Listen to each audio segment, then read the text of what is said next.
Hannah Kessler. This gal started her own bank at the age of 18, and then you became a self-made millionaire by the age of 24? I did. Hannah Kessler is a money mentor. She's known as the single millionaire chick. With advice on how to stop living paycheck to paycheck. Money starts with your mindset. How you think about your money is going to greatly impact how much money that you have. I grew up in a town called Olathe, Kansas. I'd be walking out of the door, going to school, and my mama would holler at me, "Hannah, make good choices." And I'd have to holler back, "Because the choices I make today will affect my future." My parents, they did a very good job about teaching me as a child how to handle my money. We have a lack of understanding when it comes to money. If you want your kids to have money, you need to start talking to them about it while they're young. I'm really second generation to this concept that's called the infinite banking concept. And at 18 years old, my dad gave me the choice to start my own bank that then led me to becoming a millionaire by the time I was 24. Now you've written a book to help tie it all together. So the companion is really just teaching kids that, not specifically money, but really important life lessons. Now being the owner of the Money Multiplier, I help serve over 17,000 clients in every state of the country.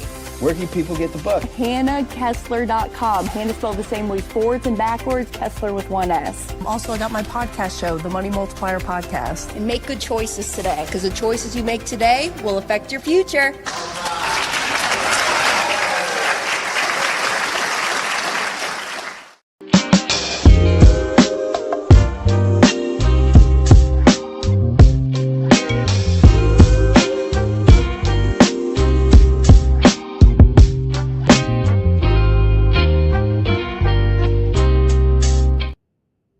Good morning, my friends. It's good to see you, or I should say in the chat box. I am back home. It has been amazing. I popped out of bed this morning and I had so much energy inside of me.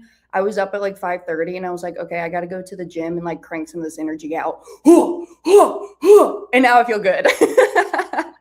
So tell me, what did y'all do this morning for your morning routine? Put in the chat box. I want to know.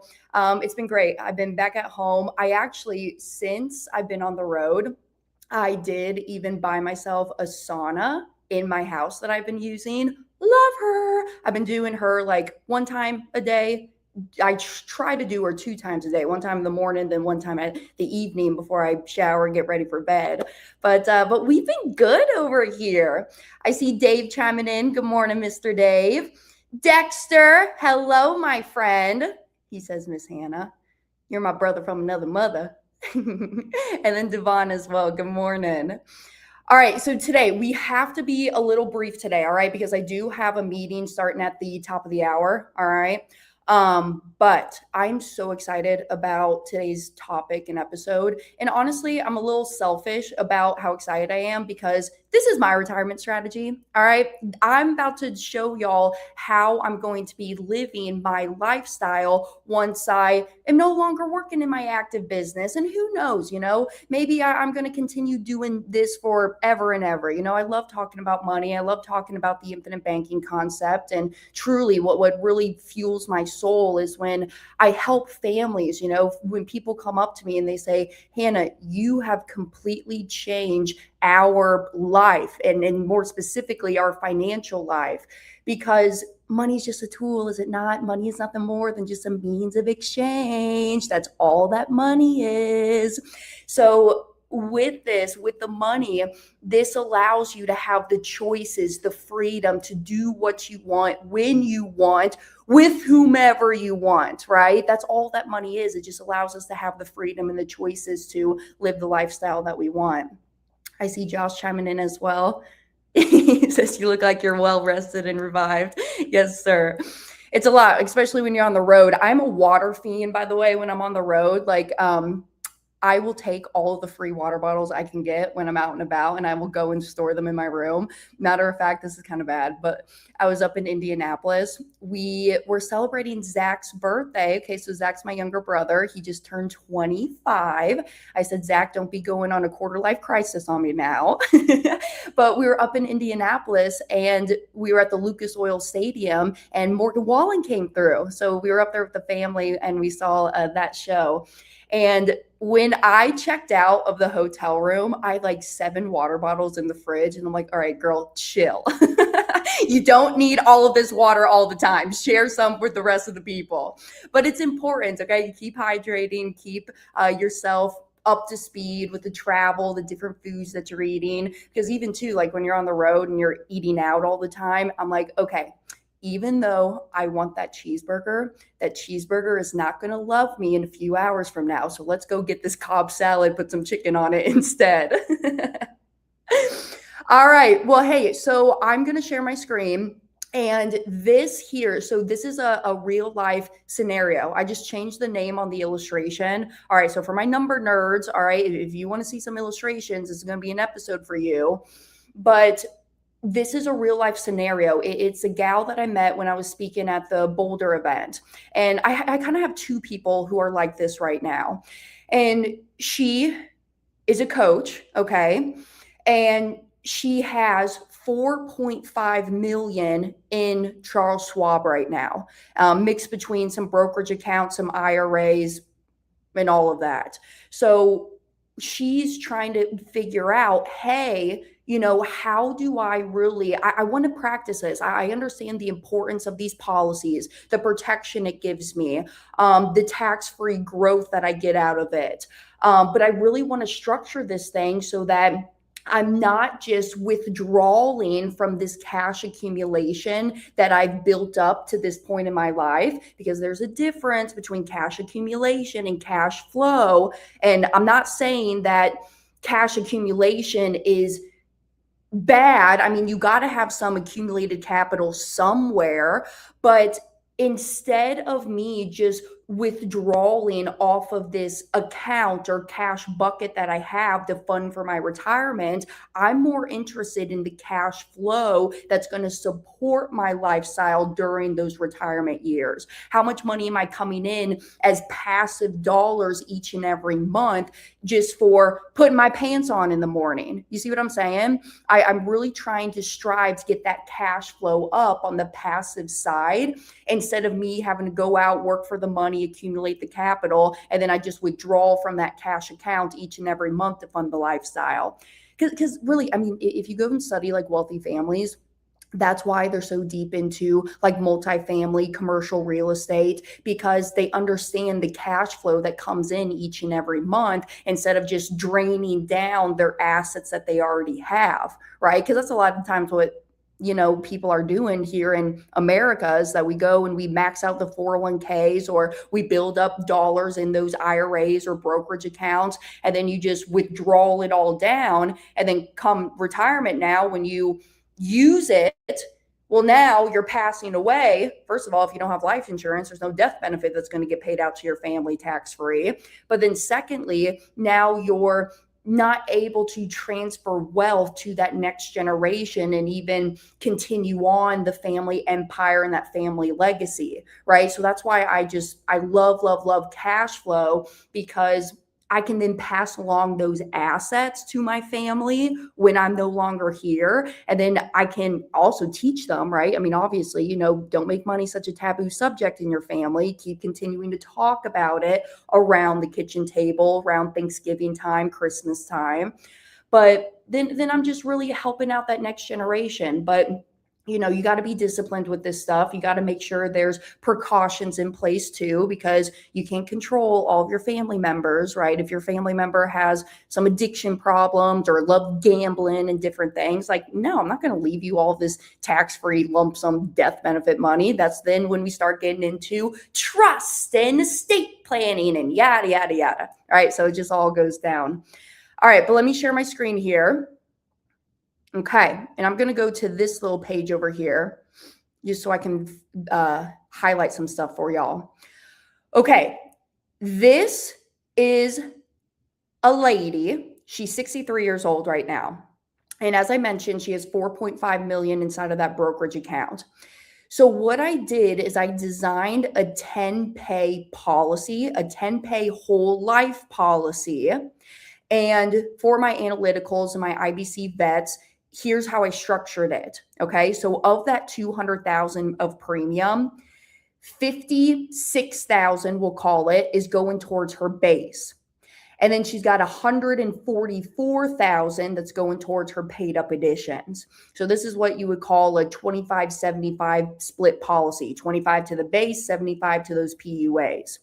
Now, something that I noticed here that was kind of cool, just FYI, her MEC limit this first year, she even has some wiggle room that she could put in an extra 50 grand plus inside of this policy if she really, really wanted to, as extra PUA premiums just to capitalize the cash value more, increase her death benefits, and then, hey, being able to use that money immediately. And reminder, my definition of immediately is within 30 days. So if I scroll up here, let's go to the tabular detail page first. Where's year one? Here we are. All right, tabular detail page. You're always going to notice that there's a guaranteed side on the left and a non-guaranteed on the right, right? Okay, and we've talked about it before. Guaranteed is that contractual guaranteed interest, no ifs, ands, or buts. This is what I call the worst thing the policy can ever do. And then the non-guaranteed is just incorporating those dividends, okay? Now, you can notice that in her contract premium, she's putting in her $200,000 over the course of the 10 years because it's a 10-pay policy, and then no more premiums after that, okay? I'm going to scroll down. Actually, let's go to our supplemental page because it does the math for us, and I don't have to sit here and bring out my calculator and do it for us. All right, here's our supplemental page. The only difference between the tabular detail and the supplemental is only showing us the non-guaranteed. So actually, if you have your illustrations on that supplemental page, you can see that, hey, you even have that dividend column of the projected dividend that the insurance company is thinking about paying out this year. Now, to that note, dividends are the only things that can fluctuate inside of the policy. Right? Low interest rate environments, dividends will be lower. High interest rate environments, they're going to be higher. But this is based on the projected current dividend scale of this company. And this company is called One America, one of the 6 companies that we do business with. Now, you can notice, I want you guys to look at total annual outlay. Okay? Total annual outlay. Over the course of the 10 years, she's put in $2 million inside of this policy up to this point. $2 million and 10 cents. $2 million and a dime. Okay? And you can even notice that on her total net cash value, by year 10, she has $2,240,000 of cash. So even by year 10, if she never touched this policy whatsoever, she would have 2.2 million that's inside of there. So literally put $200,000, literally put $2 million of premium over the 10 years into it. And her cash value is 2.2. So she's walking away with 240,000 more than what she even put into the policy right now. But what I want you to notice is, do you see how it switched now to a negative number right here underneath the total annual outlay? This is showing us that each year, and I did this for 25 years, she can actually start withdrawing the cash value. I'm not taking a policy loan. I'm withdrawing the cash value out of $126,000 each and every year. And that 126, that's going to support my lifestyle and support my income when I hit that age of 74 here. So the difference between the loans and the withdrawals is you're literally taking the cash out, okay? There's no loan interest being charged to you because you're physically withdrawing the cash out. And you can see how it impacts the death benefit here. Look how it keeps dropping. And the reason that it's dropping is because the cash value is nothing more than a prepayment of your death benefit. It is simply if you really want to get technical, it's the net present value of your death benefit at that point in time. Okay, I got some past episodes I can link you to if you really want to get deeper and deeper into all the nuances here. But you can see why her death benefit keeps dropping is because she's physically withdrawing this cash value out. And so here she's taken the withdrawals from the policy until she's age, I want to say it was 98. Yeah, right here, 25 years into the future until she's 98 years old. Now, you may be thinking to yourself, but Hannah, what if I'm still here at age 98? What if I still need some of this monies to live my lifestyle on? Here's the cool thing about some of these insurance companies. There's something called the overloan protection rider. Overloan protection rider. If you notice right here, she's still got some cash value inside of her policy if she really wants to use it. And let me maybe even back it up. At age 98, if she were to pass away at age 98, her death benefit that she would give to her children at this point is $236,000. So there's always going to be a death benefit there, okay? But you'll notice at year 37, there's this little asterisk here when she hits age 100. And the reason that asterisk is there is because now the overloan protection rider is kicking in. Let me give you all a visual. Let's scroll down. And I'm going to go to our retirement illustration page. Look right here. Whole Life Select Hypothetical Retirement Income Strategy. I'm going to come back up to that page. But what I want to point out is right here. Overloan protection. Your Whole Life Select policy includes the loan interest rate limitations rider, which helps prevent the policy lapse due to excessive loan interest if certain conditions are met. When all conditions are met, this rider provides added security, allowing you to access nearly all of your cash value in retirement without the risk of a policy lapse. Because let me be clear, whole life insurance, it's classified as a FIFO. It is the acronym for it. First in, first out. Okay. So what that means is that I can withdraw up to the amount of monies that I put inside of this policy tax-free. She's put in $2 million inside of this policy. She can withdraw tax-free that $2 million. But Hannah, what if I get to that point where I'm taking out more than the $2 million? Well, this is where the loans start to come in. Now, instead of taking out the tax-free withdrawals, the policy will switch and start taking out loans, and loans are tax-free in all traditional sense. Loans are tax-free. So I'm going to come back here, but why is this important? Let me come back to the screen. Why is this important? I have been doing my due diligence, okay, because this wasn't really important to me at the time. You know, I'm a 26-year-old girl, okay? I'm not thinking about IRMAA, okay, and all the Medicare and Medicaid stuff that's going on out there, right? But I've really started to deepen my knowledge of IRMAA, the IRMAA surcharges that happen for seniors in retirement ages. And why this is so important is because when you get to that age that you got to start paying for that Medicare, and I want to say it's age 64. Somebody go fact check me on it, but I want to say it's age 64. Not an expert here. I'm just sharing the knowledge that I know up to this point.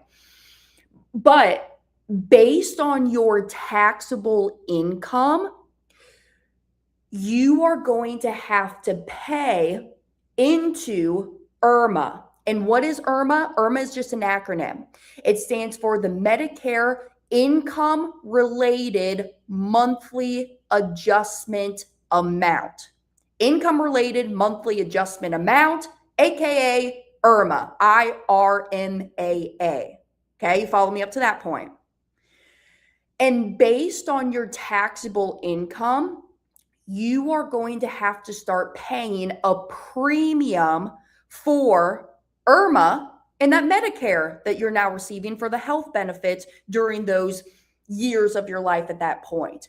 And so if you are showing more taxable income, you're going to have to pay more into this Medicare IRMAA, right? And that's what they're calling the IRMAA surcharges. And every year, you know, they'll come out with new, what do we call it? Why am I blanking on the term? They come out with new IRMAA brackets, if you will. It's almost like the IRS brackets for your taxes. They come out with new IRMAA brackets, okay? And where you fall within this schedule, that's how much you're going to have to pay on a monthly basis to get this Medicare for yourself. So what I'm saying is that if you can shield some of that income that is coming in, then you're not going to be spending as much money on the IRMAA surcharges and the Medicare that you're paying during that time of your life in those retirement years.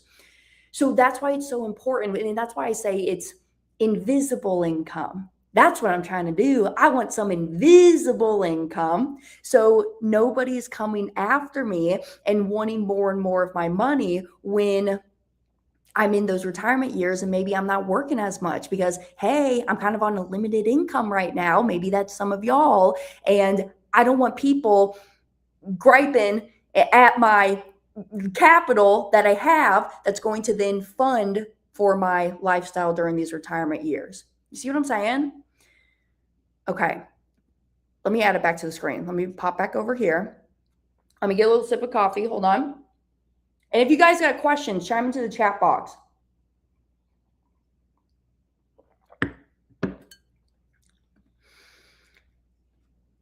Here's what I want to show y'all. First of all, loan interest rate is at a 4.89%. I always tell y'all that loan interest rate is at a 5%. Right now with One America specifically, it's at a 4.89%. So current loan interest rate, right? And let's talk about loan interest for a second. Contractually, your policy loan interest rate can be anywhere from 0 to 8%. Okay, that's what it states in the policy contract itself. And it's the insurance company that's going to set that loan interest rate of what they want to charge their policy holders. So they're in control of what they want to set their loan interest rate, but just note it can never go over that 8%. Okay. What I want us to pay special attention to is right here.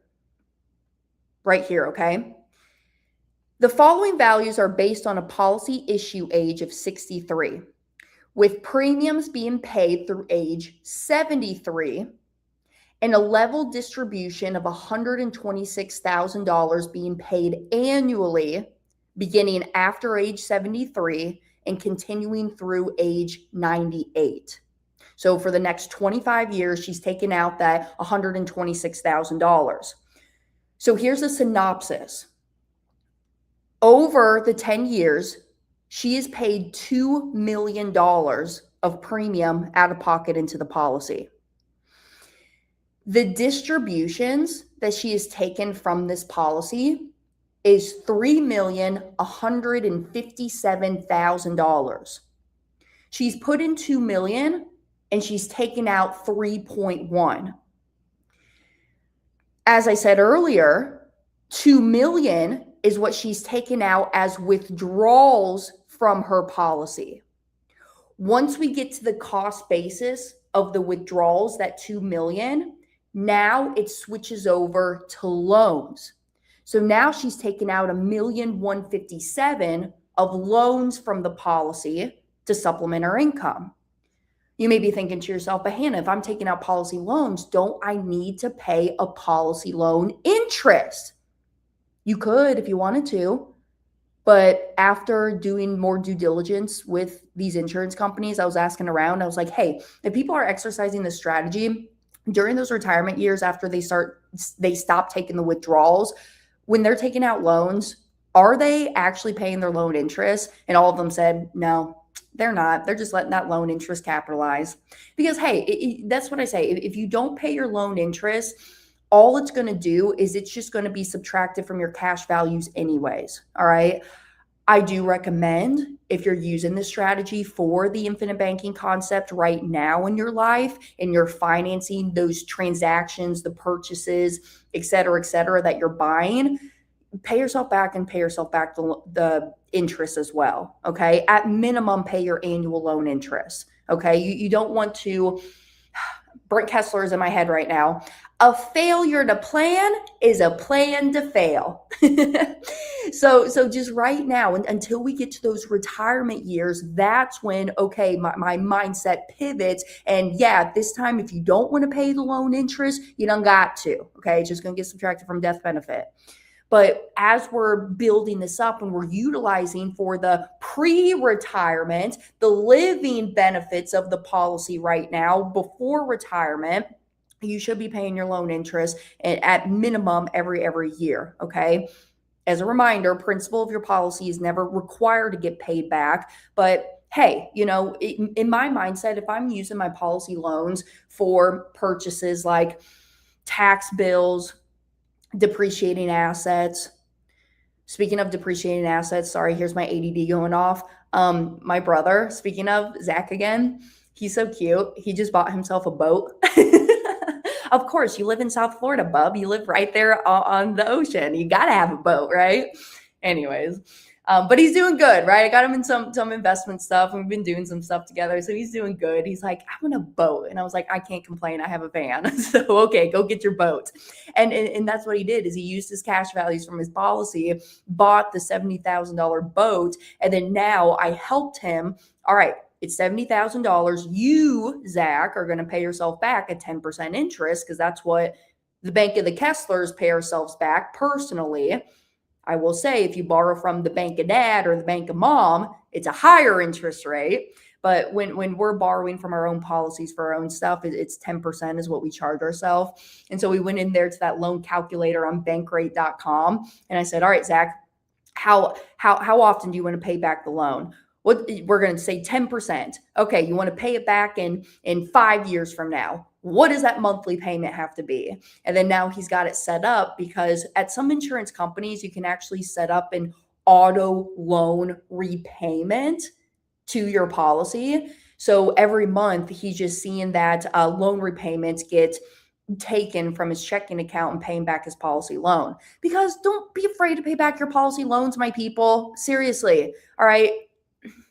You never know what's going to happen. I had a guy just this past week, he had an investment deal go bad. He wasn't paying back his policy loans. And if something happens, you would have had the cash accumulation. Okay, this is where I go back to cash flow versus cash accumulation. I think it's important to have some cash accumulation. But dude, if you were paying back your policy loans, you would have had that money in there to continue on. Now he's literally got no dollars. And he's like, I don't even know how in the hell I'm going to keep up with this policy right now, because I made a bad investment deal. And that is why collateral is so important. But sorry, conversation for another time. So where was I going with that? I guess my point I'm trying to make is that over these 25 years, she's taken the withdrawals of the $2 million, and then it switched to her loans. Okay, so the 1.157 of her loan, that's what she's taken out of the policy to then fund for her lifestyle. So literally over the 25 years, she has taken out 3.1 million in invisible income. Let's say that this is all that she has. She no longer wants to do her coaching business and making the money that she's making right now every single month.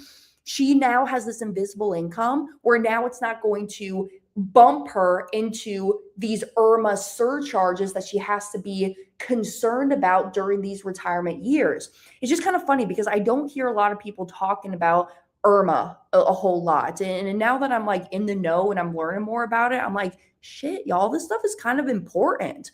Because, quoting Brent Kessler again, a failure to plan is a plan to fail, right? All right, let me do a pause real quick. Let me come back into the comments. Let's see some stuff. Dexter says that's a great strategy. He says, not a CPA, but it sounds like once I hit retirement age and it's in this vehicle, I don't need to worry about someone saying it's my income, right? Withdrawal will be a loan. Correct. Because again, FIFO, first in, first out, all that withdrawal money, you've already paid tax on the money. Okay. There's differences between FIFO and LIFO. Like 401ks, brokerage accounts, those are all LIFO, last in, first out. That's why you're getting taxed on the money that's coming out. Well, number one, for 401ks, you never even paid the tax on the money, but hey, all the gains that you paid, or excuse me, all the gains that you earned are going to be taxable to you. And so when you start taking out those gains, because it's LIFO, last in, first out, that's where the taxes and the reported income is coming from. So with whole life insurance, this is FIFO, first in, first out. So that's why this is not a taxable event when we're taking the withdrawals or the distributions out, because it's treated as FIFO. So again, you can withdraw up to your cost basis. If you withdraw any over that, the gains, if you will, then it will be a taxable event. But then that's why we switch it over to the loans now. Okay, pulling back up my illustration. I want to get into this chart here. Actually, before I even get there, look, total income tax-free gain distributed 1.1. And then remaining income tax-free death benefit available at age 98 is 236,000. So here's just kind of like a chart. If you guys are kind of like a visual learner like myself, this could be kind of helpful too. But she's put in, okay, her cumulative premium, right? Her cumulative premium is $2 million up to this point at age 98. She has taken out the 3.1 of tax-free monies that's coming in. So her total gain that was distributed is that 1.1. How much more has she taken out than what she's putting in? 1.1. And again, that's tax-free monies. And let's say then at age 98, if she passes away, now she's got that $236,000 benefit that's going to get paid out to her kids. So this is just one strategy. Let me even scroll up here. I'm going to go to, I want to go back up to my supplemental page.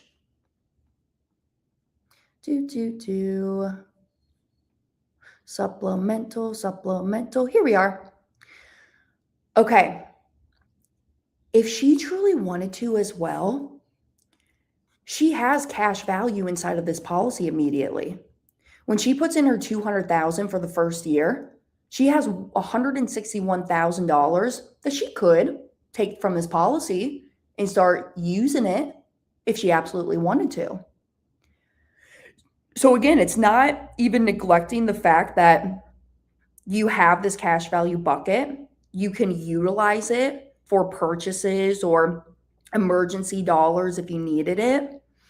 Stop using your credit card as your emergency fund, my people, okay? You don't have a credit card debt because you're careless. It's just you failed to plan. You don't have that accumulation somewhere. You never know when your car is going to break down or the kids get a hospital bill or something like that. So, hey, it's important just to plan for some of this stuff and just get serious about your money and your financial life.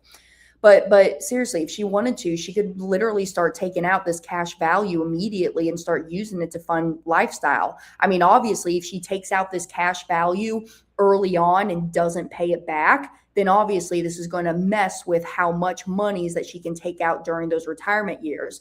But let's say that she is an honest banker and she goes, hey, I know that I got to pay this back and I got to be an honest banker because I want to make sure I have that $126,000 coming into me during retirement. Hey, it's the same strategy. The same strategy will work. Now, I could get deeper into, if y'all really, really want me to, about, this term rider that's happening. Maybe we'll save that conversation for another time. But there's different term riders that are offered out there at different insurance companies. This one's kind of cool just because it's actually she's not coming out of pocket for this OYT 1 year term. Okay. Actually, some of that dividend. The dividend is supporting this term right now to increase her MEC limits so that we never cause this policy to become a MEC, Modified Endowment Contract, right? But anyways, that's a little advanced. We can save that for another time. But it's just a powerful strategy. And I guess I just wish more people would understand this stuff, because I know, like, a lot of the times, and if you follow my podcast show or even this Money Morning show, we talk a lot about the financing during our life. But what even happens when I do leave my job, or maybe I decide to sell the business or something like that? You know, how can I position myself correctly? Y'all, even for my business owners, we did that whole episode on key man policies, buy-sell agreements. Like, we need to start planning for this time, because I'm telling you, this time's going to creep up on you and you're going to be like, oh crap, I don't know what I'm doing right now, and I'm trying to exit my business, or maybe my business partner passes away. Matter of fact, I had a gentleman, he's a longtime client of mine. He called me up one Sunday. Well, he texted me on that Sunday because it was late at night. It was like 8 p.m. High key, I was sitting in my bathtub when he texted me. And he goes, hey, our business partner, there's 3 people within the business. It's him, his wife, and then their partner. Their partner is the one that runs the operations daily within the business. He goes, hey, a freak accident happened and my business partner passed away. He's no longer here. And Hannah, now I have to go into the office, and now I got to run all the operations for the business right now. But I was supposed to be the CEO, the CFO, and I'm working on the business rather working in the business. But because that freak accident happened and he passed away, and the dude was like 30 something years old. I can't remember right now. I want to say he was like 36 years old.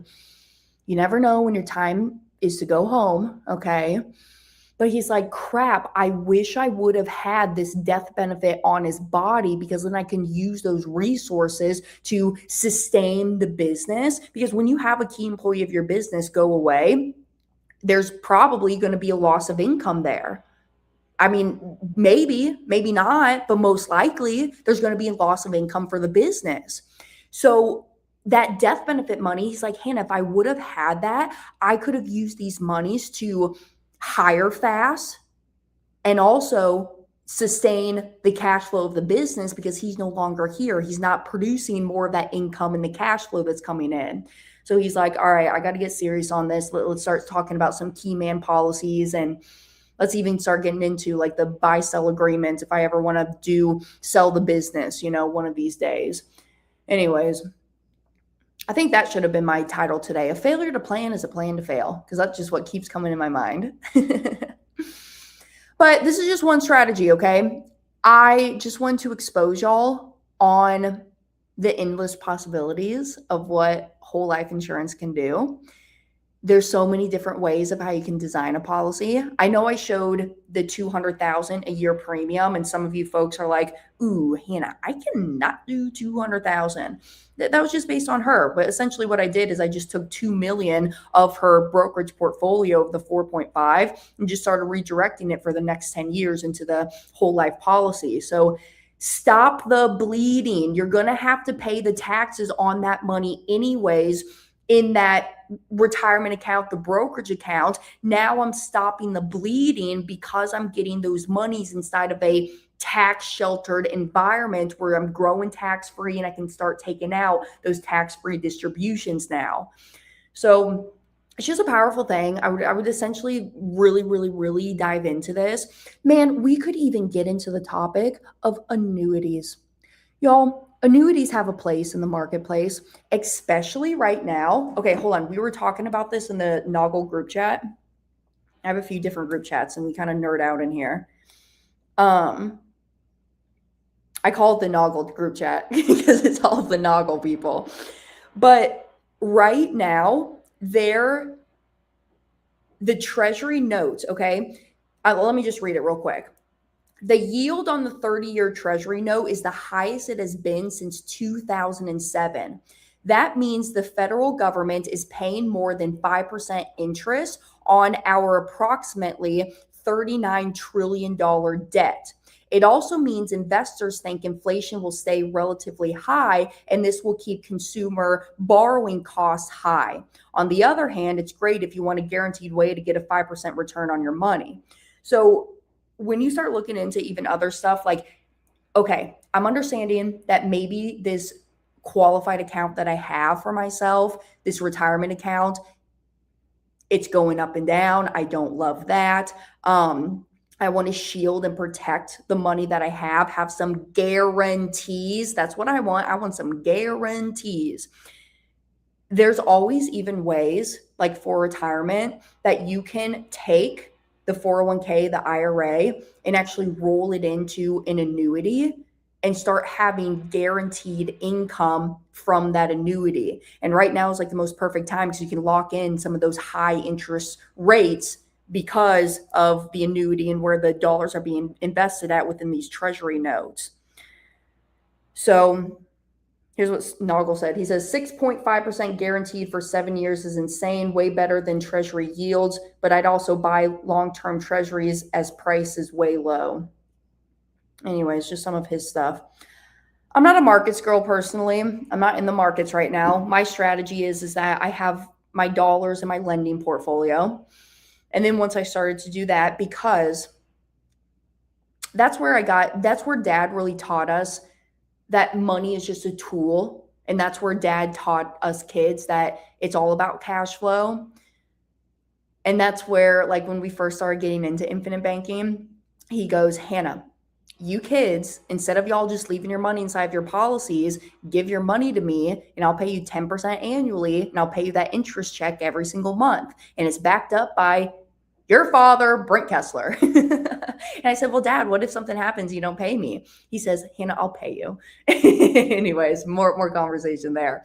But then, you know, that's where I got into actually understanding how to move my money. And then I call it getting off the nipple. I got off the nipple, then I started doing my own investment deals.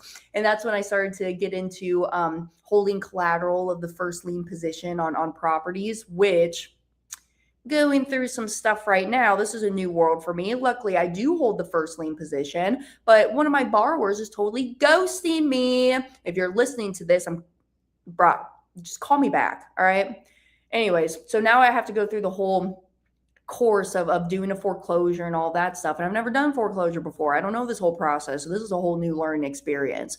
But I'm happy because I know I'm going to get my return of my principal back, because you got to make sure that you hold that collateral of what the investment that you're making is more than what you're actually lending on. So that's where people kind of get screwed up, is that they're not positioning themselves to have that collateral. And I learned that firsthand from Pops, because he goes, if you're not first, you're last. And you got to make sure that you have the collateral that's sitting there and backed up by some stuff. So, and Dad knows that because Dad's lost money, right? Learn from your mentors, learn from the people who have made the mistakes. Ask what mistakes have they made so that you can avoid the mistake that they made, right? That's why we love mentors, love coaches. But then I started getting to the lending stuff. And then now, as of April, then I bought my first 2 rental properties. And the reason being is because lending sucks on taxes. And I was like, gosh darn it, this is a lot of money that I'm sending to the government. I need to start getting deeper into my tax strategies here. So now, so I don't find myself in the same position I was finding myself in 23, 24, 25. Now for 2026, things are going to be a little different now, because now I'm understanding the tax code more. Now I finally got good people on my side too, good CPAs and people. And reach out to me if you need some good CPAs, tax attorneys. You're getting into establishing entities like LLCs or trusts, wills and testaments and different things. I got some people. You can send me an email, hannah@themoneymultiplier.com. But yeah, it's just a big learning experience. And if you really think about it, we're all just trying to figure this shit out. Are we not? I mean, like, no one's got it all figured out. We're just trying to figure it all out together. And what works for you? Okay, let's talk about this. There is no one silver bullet for everybody, okay? People are different. Even with what you want out of your life may be different, okay? My goals that I have for myself, they may not interest you. And that's okay. You just have to know what you want out of your life and write it down, y'all, okay? And your goals are going to change as time goes on. Like one was something that was important to you 5 years ago may not be important to you today. Okay. So keep coming back to yourself and saying, hey, well, what am I doing right now? Why am I living my life this way? And what are the goals I'm trying to accomplish to get me to this next scale, if that's what I'm trying to do? Or am I comfortable at where I'm at right now? And this is what I want. I'm happy right now, right? Only you know that truth and what makes you happy to your core. So there's no one silver bullet for everybody. And that's where different products come into play too. Like, sometimes people will call me up and they're like, Hannah, I really want this policy. I think it's going to solve all my problems. And I'm like, you ain't ready for the policy right now. We got to figure out some of this cash flow and this cash efficiency that's happening. So let's start working on that first. But hey, if you're really interested in getting coverage, because again, death benefit's important, then maybe a convertible term policy is the best place to go right now. We like term because it's cheap, right? No, it doesn't build us up the cash value, but it's cheap. We like the death benefit that it does give us, the protection for the family. And then when we're ready, we can convert the term into whole life and protect your insurability. All right. We're almost coming up here to the top of the hour. Dexter's saying buy-sell agreement. That's a policy, but buy-sell agreement, it's a strategy, I would say. It's utilizing whole life insurance to buy out your partner if a premature death happens, okay? Because let's say you own 50-50 of a business with somebody else, and let's say your partner, Dexter, passes away.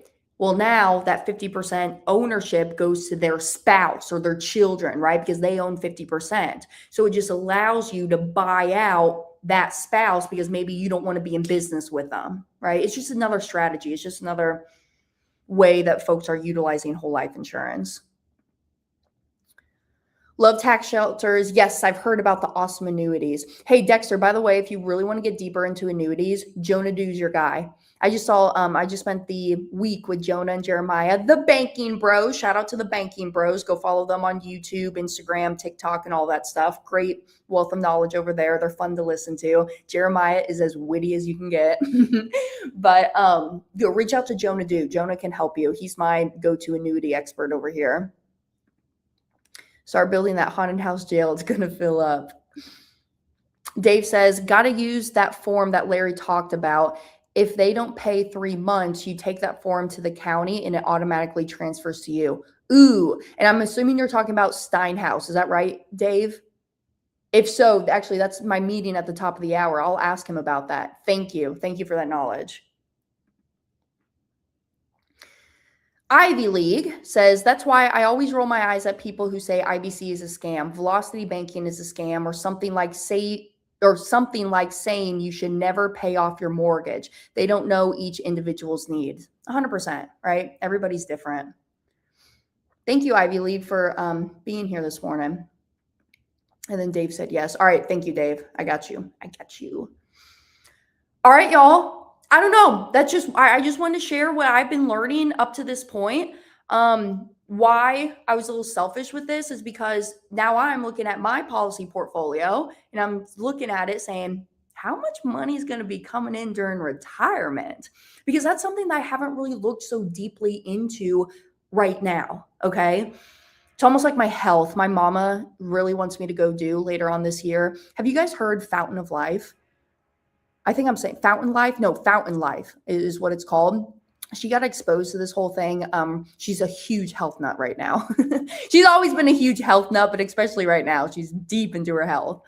And there's one actually in Orlando, and she learned about this in Tony Robbins' book. I don't know what the book title is. I can get it from Mama if you're interested. Just send me an email. But they have this big machine that they do like that full body scan, and it tells you, all right, do you have any cancerous cells within your body? It even gets into like, what do they call it? Biological age. I think it's what it's called. how old is your body right now? You know, how are you treating your body? Do you have high thyroid issues, or how's your white cell blood count and different things? And she's like, I know you're young, but you know, you should just go for one time to get just on the right side of knowing, and then go back every 5 years, or 5 years just starting right now. So even like on the health spectrum, I've just started to plan a little bit more, because somebody told me recently, she's a medical esthetician. She goes, Hannah, at your age, it's so much easier to, what is the right word she used? Not restore. She used the word maintain. It's so much easier to maintain your body at where it's at right now versus trying to repair it later on. It's a lot harder to repair the damage rather than just maintaining where you're at. Because at the end of the day, your health is your wealth. I mean, you can make all the money in the world, but who cares if you don't have your health? So that is my big PSA too. Y'all take care of yourselves. Get outside, go move around, get out of your office. You know, life is so much more than just your business and just your job and your work. Okay. Get out there, move your body, increase your strength, increase your flexibility. And Dexter says preventative maintenance. That's all right. All right, my friends. That's really all I had today. If you got questions, you know where to find me. Let me put my email in the chat box for everybody. I will be back next Thursday. Don't exactly know what I'm going to be talking about quite yet, but I got a long list of stuff rolling. If you want me to do specific topics, reach out to me too. I'm always here. All right. I just talk about things that are heavy on my noggin on this show, just what's happening that week. So if you got some specific things that you want to talk about or you want me to get into on the live, I'm here to do it with y'all. But other than that, enjoy your Memorial Day weekend. Don't do anything that I wouldn't do. I'm eager to see how many people are going to be out on their boats this weekend. But do well, be good, my friends. And I will see you back here next Thursday, 9 a.m. Eastern time. All right. Mwah. Bye, everyone.